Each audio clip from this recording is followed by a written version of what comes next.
በጣም የደነቀኝና የገረመኝ ነገር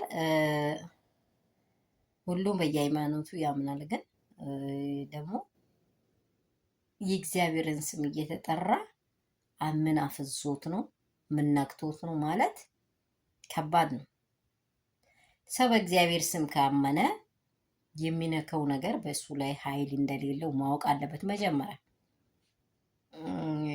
በእርግጠኝነት አሁን አብርሽ ወደ ራሱ ተመልሷል። አብርሽ ወደ ራሱ ተመልሷል። ልቀቁኝ ያዙኝ ብትሉ እንኳ ሰዓት ሰጥቷታል። ሁላችሁ ቪዲዮን ጨርሳችሁ አይታችሁ ከሆነ እነ ሩታ ሰዓት ሰጡ። ሄርሜላ ግን የመጀመሪያ የነበራትን መንገድ ልታነሳሰው ስትፈልግ እኔ ወደ ሌውሌና ወደ ሬቷ ነው ማሄድ የሚፈልገው እያለ ነው ከመጀመሪያው ጀምሮ የሰምታችሁ ከሆነ።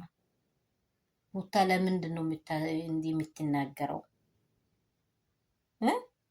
አነጋገሯ ራሱ ገና ለራሱ ገና አነጋገሯ አዲስ ሆኖ እየገባው ነው።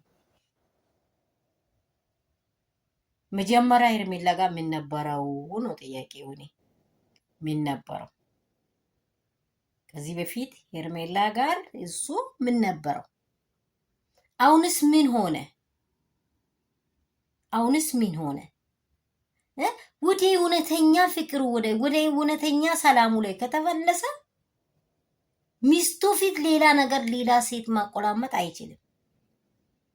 ሚስቱ ጋር ሚስቴ ልጄ ሊውል አለ ሚስቴ አለች ከኔ ጋር ጭራሽ ሩታ እኔን ሪቡኛል፣ ወደ ቤት መሄድ ይፈልጋሉ።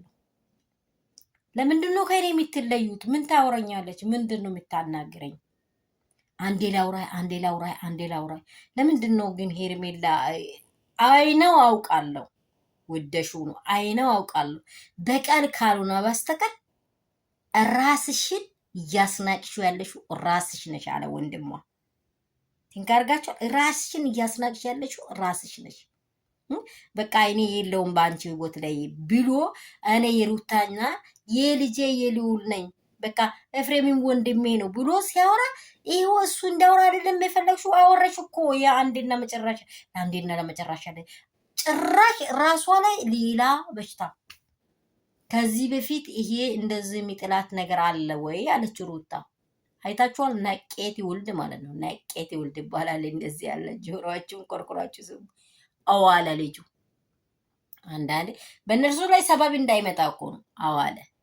ምክንያቱም እሷ የወደቀችው በጤናው ከሆነ ከዚህ በፊት የሚጥል ነገር እንደዚህ አላት ወይ ብላ ስትጠይቅ አንዳንዴ አዋለ። ትንሽ ሰዓት ቆይታ ነቀች። ከነቀች በኋላም እንዲሆንኩ ብላ ራሷን እንትን አላለችም። አሁንም ልጁ ላይ እንዴ እኔ ሚስቴ አለች እኔ ልጅ አለ እያለ ወንድ ልጅን እንደዚህ ያህል ኧረ እኔ እንጃ።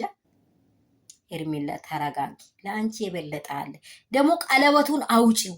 የሚገርም ነገር ቀለበቱን አውጪ አላት። አይታችኋል? አንተ እኮ ነው የሰጠኝ ገና ብዙ ነገር እኮ ነው ልንሆን የፈለግነው ብዙ ነገር እኮ ነው ልንወልድ እኔና አንተ ያወር ቢኬርፉል። እንደዚህ ያለ ነገር በኢየሱስ ክርስቶስ ስም ደግሞ በኢየሱስ ስም እያለች ነው የምታወራው። ወይኔ አባቴ በጣም ነው ያሳዘነኝ። ብቻ እግዚአብሔር አምላክ በቦቷ ላይ እሱ ጣልቃ ይግባ። መልካም ነገር እንደሷ ያገናኛል። ሰላም ሰላም ቤተሰብ እንደምን አላችሁ? እንደምን ዋላችሁልኝ? ሁሉ ሰላም ሁሉ መልካም ነው ወይ? ከምሽቱ የተሰማ ድንቅ ዜናዎች ድንቅ ዜናዎችን ሰምተናል።